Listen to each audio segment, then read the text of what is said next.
Oh my gods, I can't fracking believe what Comcast has put me through to get here. $40 a season on Amazon, no more televised airings. Like, good thing I've got the Blu-rays. Okay, we ready? Rightio. All right.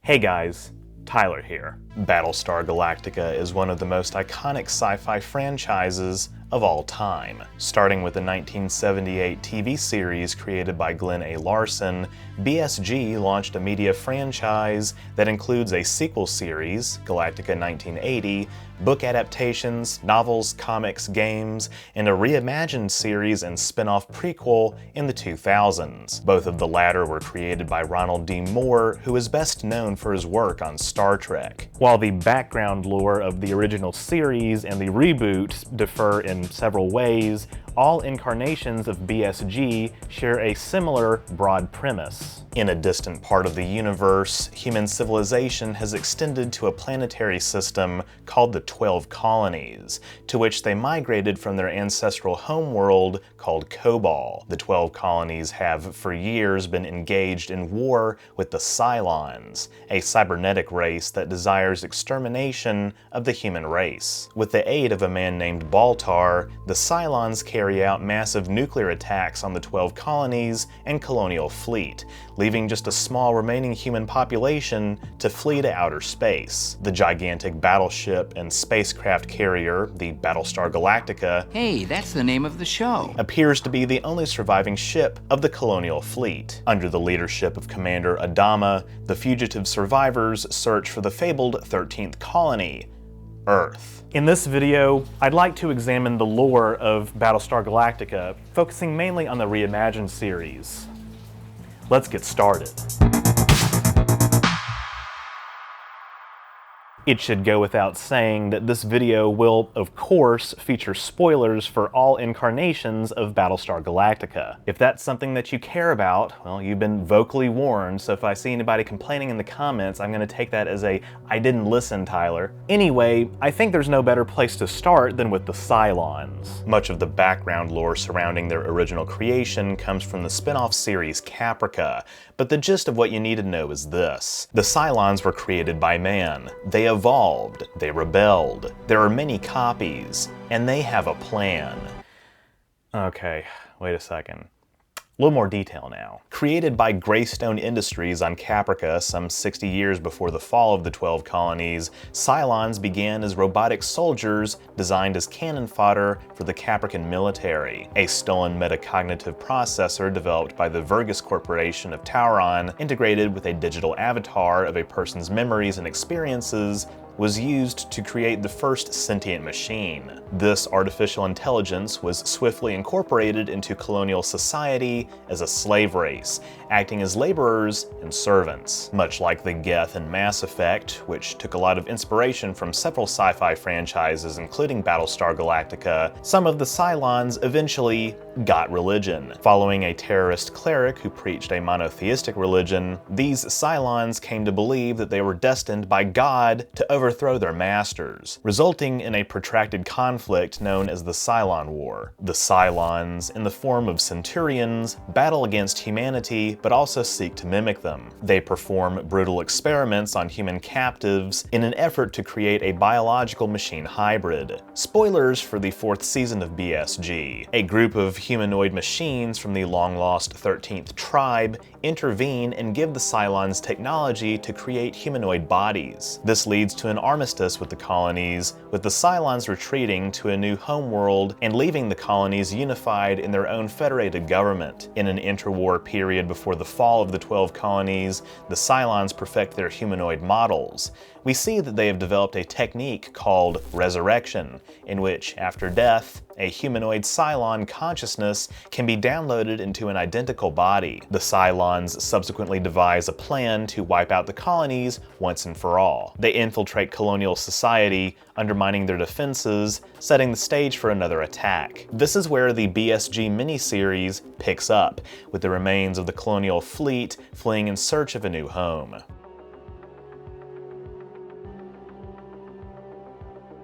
In the reimagined Battlestar Galactica, just as in the original series, humans and Cylons are capable of faster-than-light travel. Commonly referred to as jumping, this process involves using a space-folding drive to make near-instantaneous jumps across vast distances in space. The technology seemingly utilizes artificial wormholes, or Einstein-Rosen bridges, to avoid the relativistic effects of traveling near light speed. This makes interstellar travel practical. No longer confined to their home star system, the Cylons have managed to avoid colonial interference for 4 decades after the Cylon War to establish their own homeworld. However, not all ships are outfitted with jump drives, with many being confined to sublight speeds. Indeed, it's been speculated that FTL drives are probably not commonplace on most civilian ships due to the immense costs involved in using and maintaining the drives, plus the amount of fuel available. Entire economies are thus constructed around civilian ships that presumably make interplanetary runs, like the Botanical Cruiser, which is abandoned by the fleet when Cylon raiders attack the Caravan in the BSG miniseries. The fuel used for the propulsion systems of Colonial and Cylon spacecraft is called Tilium. Tilium ore is typically mined from asteroids not natively found in the 12 colonies. In its raw form, Tilium is a fine, powdery substance liquefied aboard refinery ships. Impurities can cause engine malfunctions. Tilium ore is rendered inert in the presence of nuclear radiation, with refined Tilium precursor more unstable and easier to ignite than the finished fuel itself. Refined Tilium has a tremendous enthalpy, or thermodynamic potential, 6 times greater than uranium-235 or 81% that of deuterium fusion. So, in addition to being a power source, it can also, naturally, be weaponized. And speaking of weapons, it's also worth noting that the Galactica employs weaponry that is broadly similar to the types of projectile weapons we have today, like cannons and missiles rather than space lasers, which was sort of novel for a sci-fi show at the time, and another point of difference between the original and RDM versions. The Expanse, which I also made a video about, delivers on this concept as well. Their ships also employ evolutions of railguns and the like. But back to FTL though, the technology behind FTL systems requires the input of very precise data, including obstacles that might be present at a ship's destination, orbital data, and more. Indeed, navigators must be careful when planning FTL jump paths so as to keep a safe distance from planets and other large objects, and sometimes colonial FTL computers are prone to glitches. As we see in the reimagined BSG, ships do not need to be in motion for the FTL drives to work and can make jumps with zero forward momentum. The FTL drives on Galactica must be spun up in preparation for a jump. Components include a spinner, spin-sync generator, and displays of rotational and possibly electromagnetic operation. An assortment of long, thick shafts spin as part of the FTL drive mechanism. The engine room includes a control terminal for both diagnostic and auxiliary control. FTL jumps can evidently induce nausea or discomfort in some people. Ships of Galactica's class, the Jupiter class, are capable of performing 2 short-range FTL hops before they require new jump calculations. FTL drives can even be used within an atmosphere, a colonial tactic often used to evade Cylon detection. This kind of jump is primarily performed by Raptors, though William Adama performs such a jump with a Galactica at approximately 100,000 feet altitude during the Battle of New Caprica. When Galactica jumps, the air surrounding it is sucked into a vacuum created by the sudden loss of volume, causing a clap of thunder. An area of spatial distortion is also produced when a ship jumps, having a similar effect to a shock wave and seemingly counteracting the vacuum effect in space. Can somebody say Casimir effect?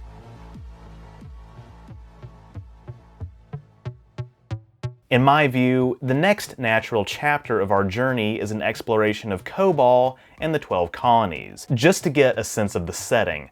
You know, the setting before the main setting where they're on the ships. You get what I'm saying, right? Some of the information we know about the 12 colonies comes from a semi-canon map created by Jeffrey Mandel, the author and illustrator of the book Star Trek Star Charts. The colonies are located in the Cylons star system, some 2,000 light-years from Kobol, where humanity is said to have first evolved. Cylons is a vast and complex system consisting of 4 stars: Helios Alpha, Helios Beta, Helios Gamma, and Helios Delta. Each star is orbited by multiple planets and other astronomical bodies. The stars each form 2 binary systems, Alpha Beta and Gamma Delta, and orbit each other around a barycenter every 546,892 years. The binary systems are separated by 0.16 light-years. Helios Alpha is a main sequence dwarf star of spectral class G2, much like our Sun. It was the first system settled after the exodus from Kobol, with Gemini being the first planet colonized. As you will likely be able to glean, the 12 colonies are named after the 12 zodiac constellations in astrology. The inhabited planets of Helios Alpha are the following: Pycon, named after Pisces, which has an inclined orbit; Caprica, named after Capricorn, which shares a binary orbit with Gemini, named after Gemini; and Tauron, named after Taurus, orbited by a moon called Minos, home to several mining and scientific outposts. Helios Beta is also a main sequence dwarf star of spectral class K1, slightly smaller and cooler than Helios Alpha. Orbiting a barycenter with Helios Alpha every 373 years, Helios Beta is orbited by 2 other colonies and other astronomical bodies: Leonis, named after Leo, the largest inhabited planet of the 12 colonies; and Virgon, named after Virgo, which hosts an inhabited moon named Hibernia, home to a splinter ethnic group called the Keltons. Helios Gamma is a main sequence dwarf star of spectral class G9, also slightly smaller than Helios Alpha, and was presumably the 3rd system settled by the Colonials. Completing an orbit with Helios Delta every 456 years,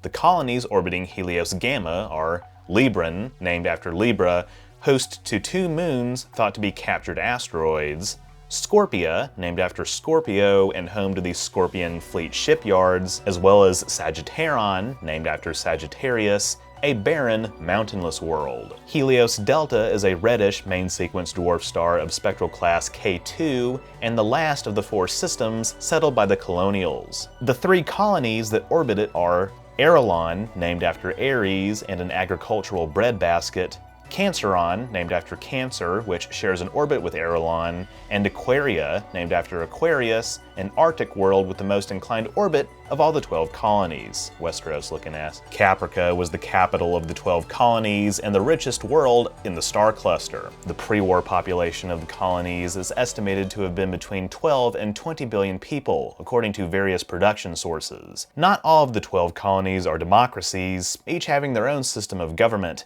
though they do fall under the jurisdiction of the president of the 12 colonies, who is democratically elected. Each colony has, or should I say had, its own unique culture. As mentioned, Arelon was primarily a food-producing world and ranked among the poorest colonies. Aquaria was host to an extremely small population, mostly situated in an island town. Canceron had the highest population of the 12 colonies, having at least one large coastal metropolis, and was also among the poorest. Its government is considered nothing more than a corrupt oligarchy, and those hailing from coastal cities are stereotyped as promiscuous, hedonistic, tanned airhead surfers. Caprica was the center of colonial civilization, being the seat of politics, culture, art, science, and learning.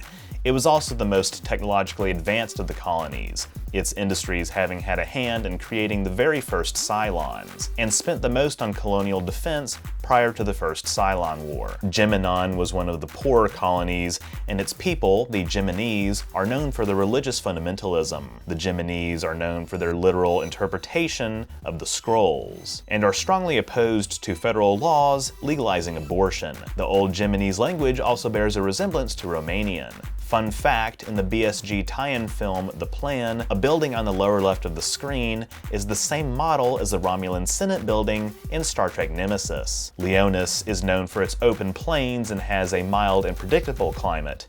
It was a hub for education and industry, and was home to casinos and film festivals. It also exported popular beers, wines, and energy drinks. Libran was known for its famous courthouses and lawyers, and was home to the intercolonial court. It also boasted a large pyramid arena. Pycon is a water planet home to fishing villages. During the planet's off-season, most of the planet's landscape becomes cold and rugged. Sagittarion was another one of the poorest colonies, and the Sagittarians are traditionalists who reject modern medicine, practice a different religion, and are generally unsupportive of the military. Many years before the fall of the colonies, Tom Zarek led a series of organized terrorist acts against the colony's established government. Scorpia is known for its lush jungles and hot temperatures, and before the fall, boasted a major leisure spot. It also exported a particularly potent ambrosia. Tauron was another agricultural hub with a unique language. Some 800 years before the fall, Tauron was colonized by Vergon and Leonis, with the people of Tauron eventually liberating themselves. Ever since, it was one of the poorer colonies and home to constant civil strife as well as organized crime, though after the war it was considered one of the wealthier colonies. And finally, Vergon was one of the wealthier colonies and well known for its forests. It had a declining monarchy and strong national parliament decades before the fall. One of their major exports was Vergon brew, and it is home to numerous prominent pyramid teams.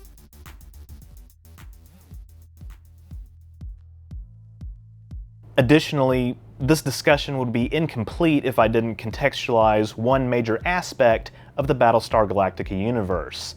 It's spiritualism, as I've decided to call it.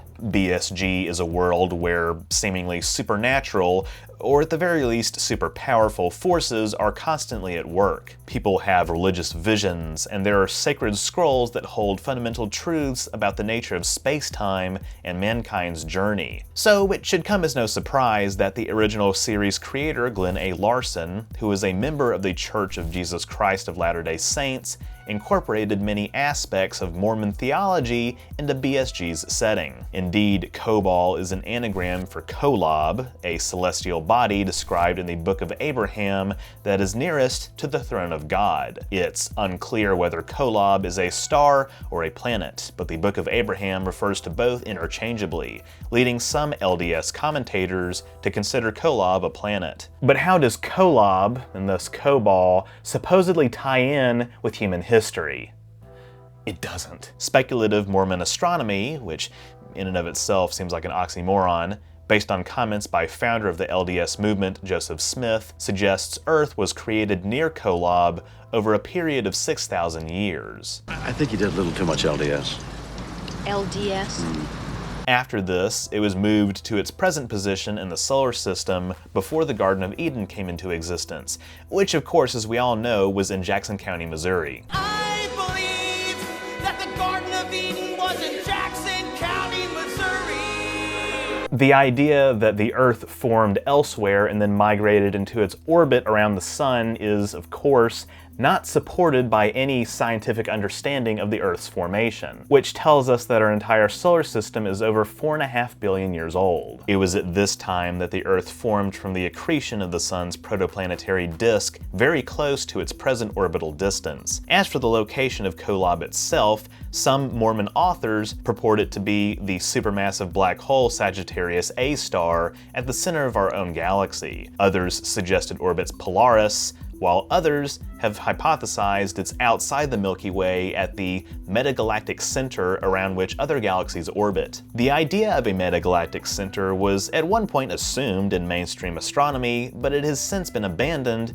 due to our current understanding that the universe has no center. Okay, that's all well and good, but that's Kolob. What about Kobol? Well, we can deduce where Kobol is based on its relative location to some real-world astronomical phenomena. In the 7th episode of the reimagined series' 2nd season, the Lagoon Nebula, also known as Messier 8, appears in a holographic projection of the constellation Scorpio in the Tomb of Athena on Kobol. Technically, from Earth, the Lagoon Nebula, which is over 4,000 light-years away, would be in the constellation Sagittarius. an error that was admitted by the writers. In any event, the nebula is shown on screen from the same vantage point that it would appear to an Earth-based observer. This suggests that the colonies are on a line of sight behind our solar system. Otherwise, the nebula would appear a different size and shape since it is not a symmetrical object. This might seem like a massive contrivance, but on the contrary,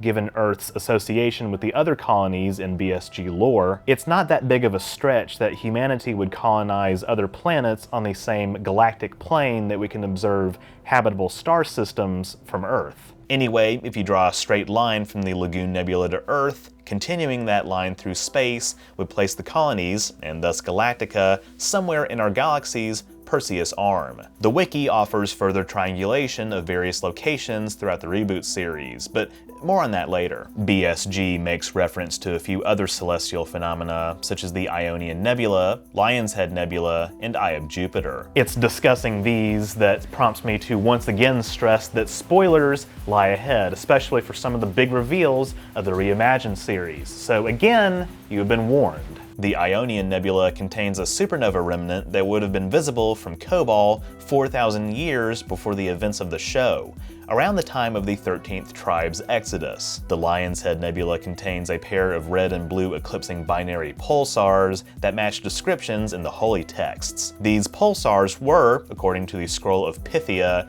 used by the 13th tribe as a navigational waypoint to Earth. In the Eye of Jupiter is an artifact contained on the so-called algae planet, possibly located in the Orion Nebula, or M42, over 1,300 light-years away from Earth. While the Ionian Nebula, the Lion's Head Nebula, and the Eye of Jupiter do not correspond to any real-life supernova remnants, they nevertheless are an important part of the map to finding Earth. Speaking of Earth, as we learn in the series, the 13th tribe that settled it millennia ago was actually cybernetic in nature, much like the humanoid Cylons. The inhabitants of Earth were wiped out in a nuclear apocalypse 2,000 years before BSG, much like the other 12 colonies at the beginning of the series. The general public is never made aware that the 13th tribe were artificial in nature, and this Earth remains an irradiated wasteland. The chance discovery of a second Earth by Kara Starbuck Thrace, using FTL jump coordinates extrapolated from a song she used to play as a child, confirms that our planet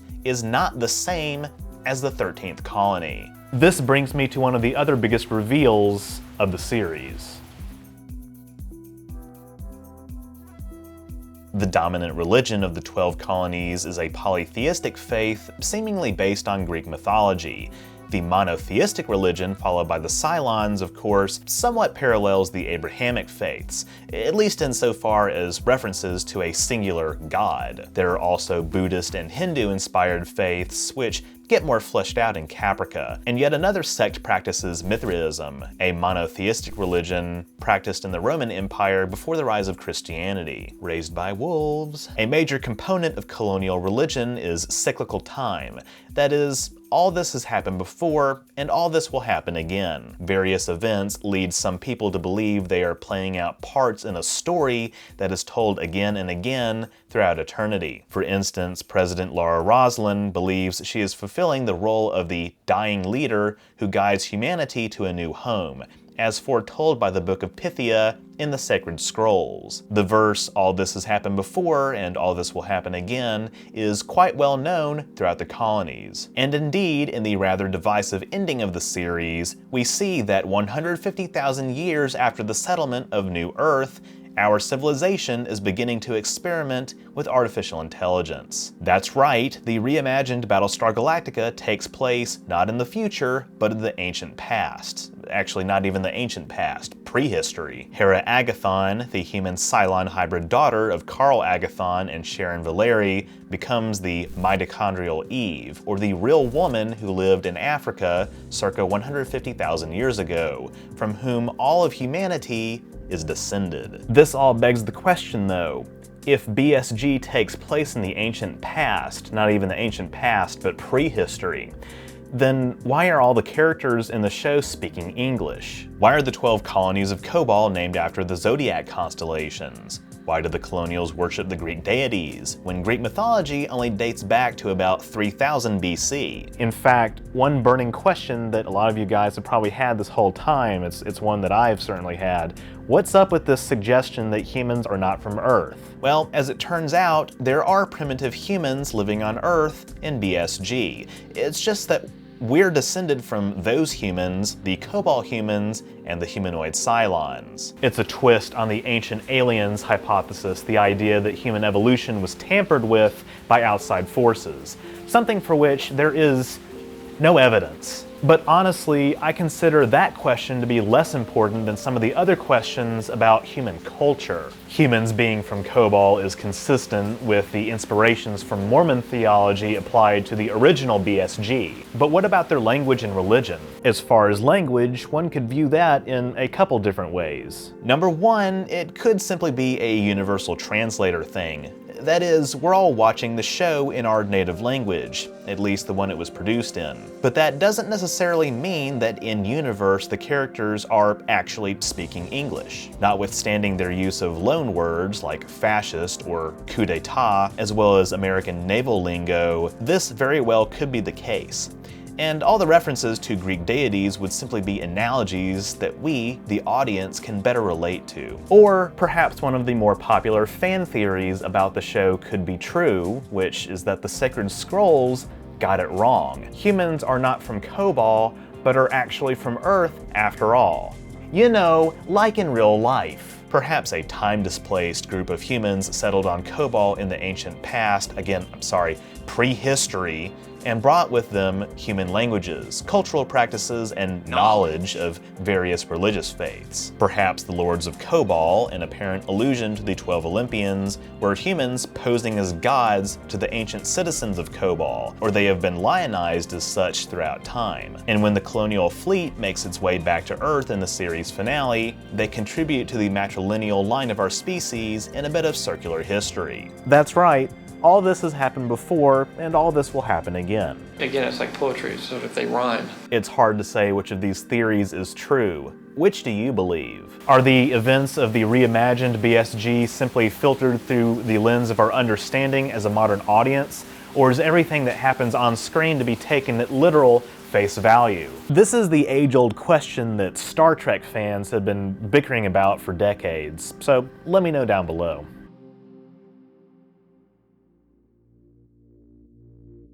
With that, thank you all so much for watching. If you enjoyed this video, be sure to leave a thumbs up down below and don't forget to share it. That stuff really helps me out. If you haven't subscribed yet, be sure to do that as well so you won't miss future uploads, and click the bell icon to receive all notifications. If you want to support my work even further, you can become a patron at patreon.com/OrangeRiver, link in the description, or become a YouTube member by clicking the join button on my channel page. I just want to give a quick shout out to all of my donors who help me bring on talent like editors to help make more high quality content for you to enjoy. By becoming a patron or member, you also get access to awesome perks like behind the scenes photos and videos, patron and member only polls, name in the credits, merch discounts, and more. Or you can drop a one-time super thanks or PayPal donation. All are appreciated. Links to my PayPal as well as my social media and merch store are in the description too. That's all I have for this week. I'll see you next time.